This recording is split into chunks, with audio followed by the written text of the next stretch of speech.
Assalamualaikum warahmatullahi wabarakatuh. Hai semua, perkenalkan nama saya Lulu Setiawati dengan NIM 240221108 dari Universitas Trunojoyo Madura.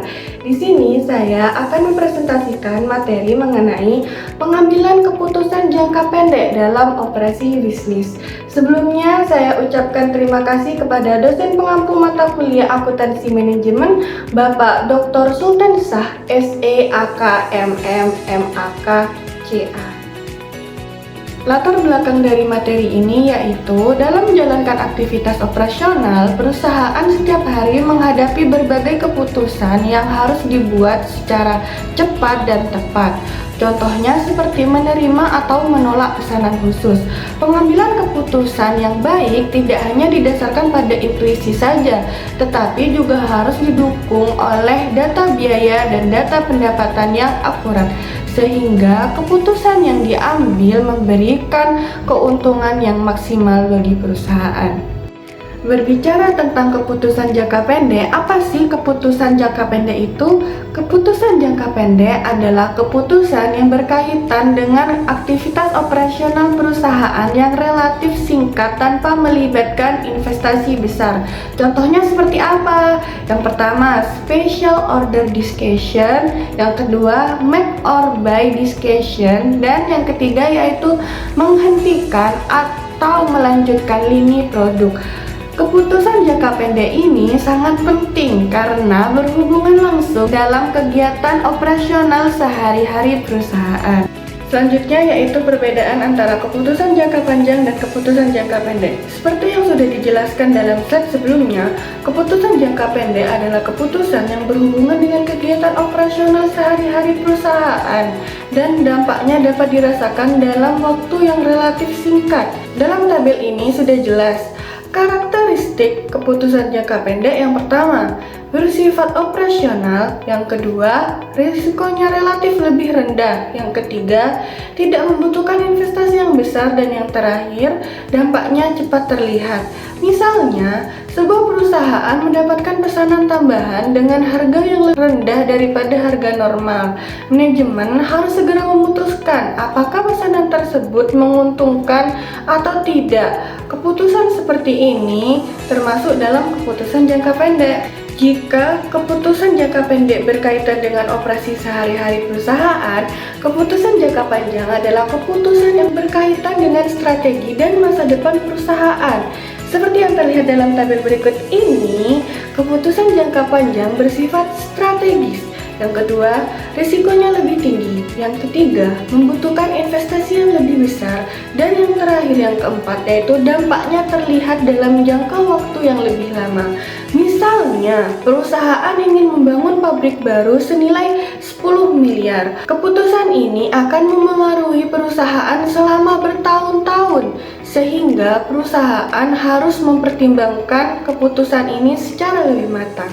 Dari tabel berikut ini dapat disimpulkan bahwa keputusan jangka pendek berfokus pada kegiatan operasional sehari-hari perusahaan untuk meningkatkan efisiensi dan keuntungan dalam jangka waktu yang relatif lebih singkat. Sedangkan keputusan jangka panjang berfokus pada arah dan perkembangan perusahaan di masa depan. Selanjutnya yaitu biaya relevan. Apa sih biaya relevan itu? Biaya relevan adalah biaya yang berubah akibat suatu keputusan. Ciri-cirinya seperti berhubungan dengan masa depan, berbeda setiap alternatif keputusannya, dan memengaruhi hasil keputusan. Contohnya seperti apa sih? Jika suatu perusahaan memutuskan untuk membuat suatu produknya sendiri, maka biaya bahan baku dan tenaga kerja menjadi biaya yang relevan. Biaya relevan ini berguna untuk membantu manajemen memilih alternatif mana yang paling menguntungkan. Selanjutnya yaitu biaya diferensial dan biaya kesempatan. Apa sih biaya diferensial itu? Biaya diferensial yaitu selisih biaya total antara dua atau lebih pilihan alternatif keputusan. Contohnya seperti biaya membuat sendiri 140.000 per unit, sedangkan biaya untuk membeli 130 unit. Jadi selisih dari keduanya yaitu 10.000 per unit. Sedangkan biaya kesempatan yaitu keuntungan yang hilang karena memilih satu alternatif dibandingkan alternatif lainnya. Contohnya seperti apa sih? Contohnya, ruang produksi yang digunakan untuk membuat produk A sebenarnya bisa disewakan dan menghasilkan pendapatan tambahan bagi perusahaan. Kenapa kedua biaya ini penting? Dalam pengambilan keputusan jangka pendek, manajemen tidak hanya melihat biaya yang benar-benar dikeluarkan, tetapi juga harus mempertimbangkan keuntungan yang mungkin akan hilang. Tentunya dengan memperhatikan biaya diferensial agar perusahaan dapat membandingkan biaya antar alternatif dan biaya kesempatan agar perusahaan mengetahui manfaat mana yang harus dikorbankan, sehingga keputusan yang diambil menjadi lebih rasional dan menguntungkan perusahaan. Selanjutnya yaitu mengenai peran akuntansi manajemen. Apa sih fungsi dari akuntansi manajemen? Fungsi dari akuntansi manajemen yaitu menyediakan informasi bagi manajer dalam pengambilan suatu keputusan. Manfaat akuntansi manajemen yaitu 1. Mengurangi risiko kesalahan dalam pengambilan sebuah keputusan. Yang kedua yaitu membantu evaluasi alternatif. Dan yang ketiga yaitu mendukung perencanaan perusahaan. Jadi dapat disimpulkan bahwa tanpa informasi akuntansi manajemen ini, keputusan perusahaan akan banyak didasarkan pada pikiran daripada analisis. Analisis CVP.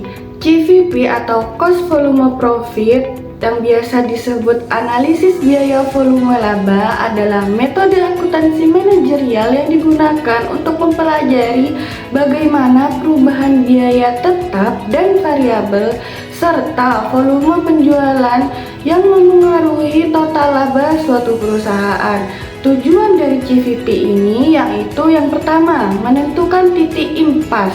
Yang kedua, merencanakan laba. Ketiga yaitu mengukur dampak perubahan penjualan terhadap laba. Jadi, manfaat CVP ini, manajemen dapat mengetahui jumlah minimum penjualan agar perusahaan tidak mengalami kerugian. Selanjutnya yaitu ada margin kontribusi. Apa sih margin kontribusi itu? Margin kontribusi adalah jumlah pendapatan tambahan yang dihasilkan dari setiap produk atau unit yang terjual setelah dikurangi biaya variabel per unit. Rumusnya yaitu margin kontribusi sama dengan penjualan dikurangi biaya variabel. Fungsi dari margin kontribusi yaitu 1. Menutup biaya tetap. 2. Menghasilkan laba. Dan yang ketiga, menjadi dasar berbagai keputusan manajemen. Make or buy decision. Apa sih make or buy decision itu? Make or buy decision adalah suatu proses strategis untuk menentukan apakah suatu perusahaan memproduksi sendiri produknya atau membeli dari pemasok eksternal. Terdapat beberapa faktor dalam mempertimbangkan make or buy decision, yaitu 1. Faktor keuangan seperti biaya produksi dan harga beli. Yang kedua yaitu faktor non keuangan seperti kualitas, waktu pengiriman, dan keandalan pemasok. Adanya make or buy decision ini untuk memilih alternatif mana yang memiliki biaya rendah tetapi manfaatnya lebih besar. Selanjutnya yaitu ada special order decision atau yang biasa disebut dengan pesanan khusus. Apa sih pesanan khusus ini? Pesanan khusus adalah pesanan dengan harga yang di bawah harga normal. Manfaat adanya pesanan khusus ini yaitu untuk menambah pendapatan dan manfaat kapasitas yang menganggur. Ada beberapa alasan mengapa pesanan khusus di bawah harga normal. Pesanan khusus biasanya lebih murah karena pembeli membeli dalam jumlah yang lebih besar. Yang kedua, pembeli ini merupakan pelanggan baru di suatu perusahaan ini. Yang ketiga, berasal dari pasar yang berbeda. Yang keempat dan yang terakhir yaitu meminta harga khusus untuk kerjasama tertentu. Kapan sih pesanan khusus ini harus diterima? Pesanan khusus sebaiknya diterima apabila kapasitas produk masih tersedia, harga jual produk masih lebih tinggi daripada biaya variabel, memberikan margin kontribusi yang positif, tidak mengganggu penjualan reguler, dan tidak merusak citra perusahaan atau harga pasar suatu produk. Tetapi perlu diperhatikan juga, pesanan khusus sebaiknya ditolak apabila kapasitas produk sudah penuh, perusahaan harus mengorbankan penjualan normal, margin kontribusi pesanan lebih kecil dibandingkan keuntungan yang hilang, menimbulkan biaya tambahan yang terlalu besar, dan yang terakhir berpotensi menurunkan harga pasar produk perusahaan.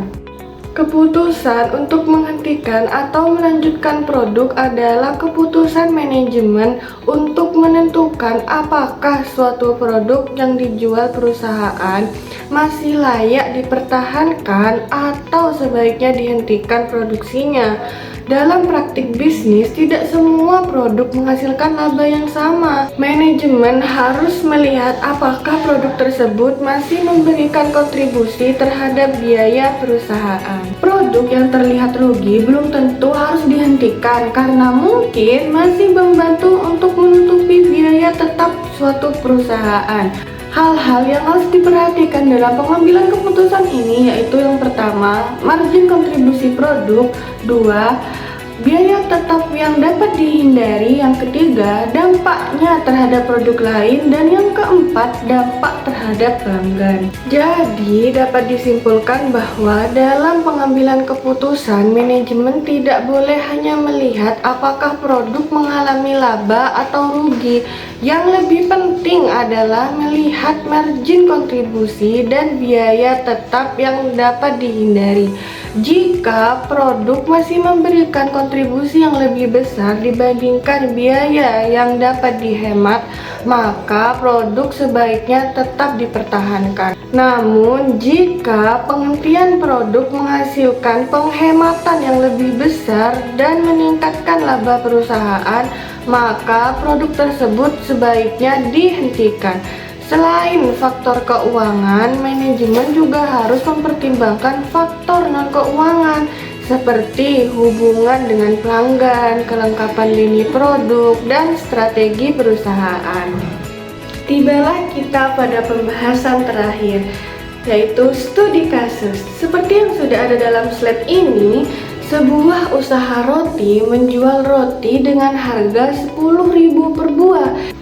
Biaya variabel per roti terdiri dari tepung dan bahan lainnya senilai 4.000, tenaga kerja senilai 2.000, sehingga total biaya variabel yaitu 6.000 dari 4.000 ditambah 2.000. Kemudian terdapat pesanan khusus dari sebuah sekolah sebanyak 500 roti dengan harga 8.000 per roti. Kapasitas produk yang masih tersedia yaitu, mari kita hitung bersama-sama di slide selanjutnya. Mari kita hitung bersama-sama ya teman-teman. Perhitungannya seperti di slide ini. Analisisnya yaitu, pertama kita harus mencari margin kontribusi per roti terlebih dahulu. Margin kontribusi per roti yaitu harga jual khusus dikurangi biaya variabel. 8.000 dikurangi 6.000 sama dengan 2.000. Karena terdapat pesanan khusus dari sekolah, maka perusahaan mendapatkan tambahan laba.